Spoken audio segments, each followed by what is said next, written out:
Hey, hey, hey. Time for another out-of-this-world story from rSpace. Apologies have a time and a place. They have the power to heal wounds and mend broken trust, but they also require sincerity and accountability. Today on rSpace, 3 tales of love, loss, and the occasional hot tub hijinks. Up first, a cheater's suggestion for an open marriage ended up opening the door to divorce court instead. Wife asked for open marriage, I asked for divorce. I'm wondering if I have jumped the gun or have been reasonable here. We have been married for 12 years now. Things have always been great without any particular up or down. My wife has always been a kind, sweet woman, and up until this, I thought the world of her. And then she went and broached the talk about open marriage. What if we consider opening up the marriage? Because all her friends did it, and it's 2024. I didn't get angry or anything like that. I just listened and offered my counters. I asked if her friends are influencing her into this. She said no. I asked if she already had someone in mind. She said no. I asked her to give me some time to think about it, and she agreed, stating we don't have to do it if I'm not up for it. I shouldn't have, but in the days after I checked her phone and laptop. Nothing suspicious, or that suggests that she was cheating already. Last week I told her I thought about it, and in my opinion, she can date anyone she wants, because I want a divorce. Cue the sobbing, the begging and all, if I knew I wouldn't have ever asked. She refuses to move out, and so do I. So I sleep in the guest room. She's taken sick from work, and every time I'm home, she keeps begging to talk and go back to the bedroom with her. I believe her friends actually tried to influence her, and she didn't do anything at all, but this unraveled my perception of her. Was I too fast to mention divorce? As for an opinion of the community, you're gonna get it. First up, this may or may not be an overreaction, but my own marriage went into a separation, divorce still up the 1-year wait. After a couple of months of open marriage, albeit on both sides. But looking back, I wish I had the guts of being the one proposing to divorce. Someone else chimes in, while I understand that requests for open marriages are often the beginning of the end for many relationships, I also think that OP definitely jumped the gun here. His wife was trying to start a conversation and his reaction was to end it in the most dramatic way possible. He should talk to her, not necessarily because he wants to save the marriage, but just out of respect for the years they've spent together. The fact that he has no interest in understanding her perspective or motivation, or even letting her admit that she was influenced by her friends and now regrets it, makes it seem like he was looking for a way out already, and this was just a handy one. Someone else adds, I mean, you are who you are. If you can't forgive her for even considering the concept of having sex with someone else, that's absolutely destroyed your mental image of her, and you feel that you can never love her again, then you do what you have to do. It doesn't matter whether any of us agree or not. In the end, it's your life and you're the one who has to live it. Now, sure, from my perspective, your reaction seems a little unfair. If she legit has friends who are doing this stuff and she was curious whether you'd be into it, and she asked you and was happy to accept no as an answer, what else was she supposed to do? Partners should be able to talk to each other. Partners should be able to disclose even their most messed up, would never act on this desires in a place of shared trust.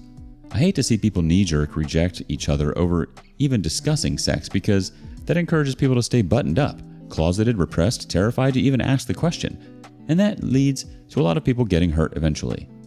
Like, I have seen this happen with women sometimes when their husbands are like, do you think you'd ever consider butt plugs or something? And the wife immediately goes, oh my God, you're gay. I have been deceived. I want a divorce. Which is just a wild overreaction to me. But again, I'm not you. Only you know what you can live with in the marriage. If you're questioning whether you've moved too fast, you can try going to marriage counseling and talking through your feelings. But if you know you can't accept this, then that's how it is. Update. I wasn't jumping the gun. She was cheating, emotionally, and planning to do so physically. I checked her phone and computer and found nothing, but she came forward with a second phone I had no idea she even had. She thought I already knew. That's why she came out with it, just as I was starting to regret my decision. Her friends sweet-talked her into it. Apparently those open marriages are just their affairs.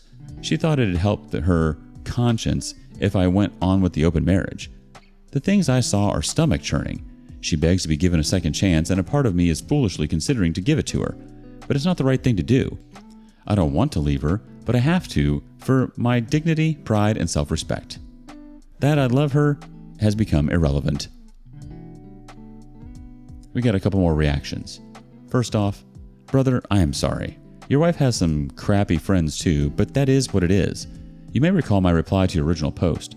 I'm glad you followed up. I agree with you, you have to bail. If you stay at this point, she will do whatever she wants. Hell, she already was. The next person says, man, I am sorry. This was me to a certain extent. My husband asked for an open marriage, caught him in an emotional affair. Jury is out if it was physical until I caught him. We are in the process of getting a divorce. Our hearing date is in May, so all will be behind me soon. Long story short, I know how you are feeling and it sucks. It has gotten a lot easier and better for me as of late, if that makes you feel any better. Whoa. Discovering a second phone is like finding a cockroach infestation in your marriage. You squish one, and then suddenly there's a whole colony you didn't even know about. Looks like her friends weren't just sipping tea, they were brewing a pot of drama. Most importantly, your decision to prioritize your dignity, pride, and self-respect is commendable. It's not easy to walk away from your relationship, especially after investing so much time and emotion into it. But ultimately, staying in a situation that undermines your sense of self-worth would only prolong the pain. And honestly, if she's doing this to you after 12 years, she's no longer that person you married. What do you think? Would you have asked for a divorce right away? Why or why not? Up next, OP shines a light on their journey, embracing the power of vulnerability and showing others that they're not alone. Feeling surprisingly better, despite pretty fresh wounds. Most of the posts on this sub are, understandably and rightfully, tragic stories. Mine is one of them, though I've noticed a shift in my mood this last week or so, and I wanted to share in case anyone else is also in the thick of it and feeling lost. Post history explains some background, but basically I thought I was in an incredibly secure, safe, loving marriage just 2 months ago, 5 years married. Husband turned on me out of nowhere and says he isn't happy for a while despite never acting like it or confronting me. Spent the next 6 weeks effectively phasing me out and increasing activity with the affair partner, which I knew about all along, but he thought he was hiding it. It's been almost 3 weeks since he asked for the separation, which prompted me to confront him on cheating. It's been a little less than 3 weeks since he's last lived in the house with me normally, and it's been almost 2 weeks since I've last seen him. I'm in the house, and he's in a short-term corporate apartment-type place. I could barely eat for the whole month of November, but a week ago, my appetite is genuinely back. I don't wake up in the middle of the night and start panicking or wallowing about my situation anymore. The constant pit in my stomach seems much lighter in the last few days, and I haven't had a really good cry in a few days also. What changed? I've been leaning on my support system hard and putting myself out there. Last week, I spent each night talking to a different friend on the phone for like 2 hours each. Went to a fitness class, made plans with newish friends for the first time this weekend, and made a completely new memory. Went to a holiday party with a family member where I knew literally no one, and it ended up being really fun. Lots of nice people, and again, totally separate from my prior life. I'm a homebody and sometimes avoid socialization. I'm a texter, not a talker, but moving out of my comfort zone in this way has been super therapeutic. My husband's fancy work holiday party was this weekend, and I was worried I'd have super FOMO leading up to it and on the actual day. But by the time the day arrived, I was actually relieved I did not have to be trapped at a party with an emotional abuser putting on the nice guy front for his colleagues. I don't want to be at a party with someone who has told me he doesn't love me. I have plenty of people who love me. Ahead of time, I muted Instagram posts and stories from those I follow who would be at this party. Out of sight, out of mind. I am in individual counseling 2 times a week for now, and I listened to Leave a Cheater, Gain a Life. I think Chump Lady's book is a big reason why I've started to see things in a different light now. The feelings of sadness, attachment, and longing for my husband have turned to ones of pity and disgust. Cheaters are repulsive. Cheaters are narcissists. Cheaters are selfish. They are not spouse material. I just need to see it for what it is now. Starting to tell my story to my friends and family has helped tremendously. At first, I was worried about judgment or damaging my husband's reputation in case of reconciliation, but my personal healing and well-being is far more important than my husband's reputation, which he has now damaged, not me. Don't be afraid to talk about your story. People have been so supportive. I've avoided seeing him, and I respond to the logistical texts he sends from time to time, and I never initiate first contact. Minimal contact arrangement. I know I am far from recovered. This journey is not linear. More tears and meltdowns will come at some point, but a few weeks ago, I literally couldn't see myself coming out of the extreme, debilitating spiral I was in. To all the betrayed people out there struggling, we got this. Edit to add, he asked for a separation but specifically said he was undecided about divorce, whatever that means. I don't feel pressure to make any moves right away because I need to prioritize my health and well-being first. I have a lawyer in mind if I need one. Well, if there's one thing worse than a bad breakup, it's a bad breakup with a side of betrayal and deceit, am I right? It's like winning the lottery of emotional trauma. But hey, silver lining alert. Looks like you're starting to see the light at the end of the tunnel of the "my husband's a cheating narcissist" tunnel. Who needs FOMO at fancy work holiday parties when you can have a FOMO-free, drama-free evening with people who actually give a darn about you? It's not your fault he decided to throw your marriage into the garbage disposal of infidelity. So here's to you, OP, for navigating the treacherous waters of separation with grace and resilience. Remember, the road to recovery may be bumpy, but as long as you keep putting one foot in front of the other, you'll come out on the other side stronger and wiser than ever before. You got this. Lastly, a wild night of bubbles and trouble. Possible cheating girlfriend. A few weeks ago, my girlfriend's friend and her friend's boyfriend invited us to her family's cabin in the North Woods. We were having a great time drinking and playing games. At one point, we decided to get naked and get in the hot tub. It was fun, but after about 10 minutes, the heat and tequila started to get to me. I left to go to the bathroom. I got sick and went to lay down for a minute, but I must have passed out. I woke up a couple of hours later when my girlfriend came to bed. She was just wearing a towel and dropped that before climbing in bed.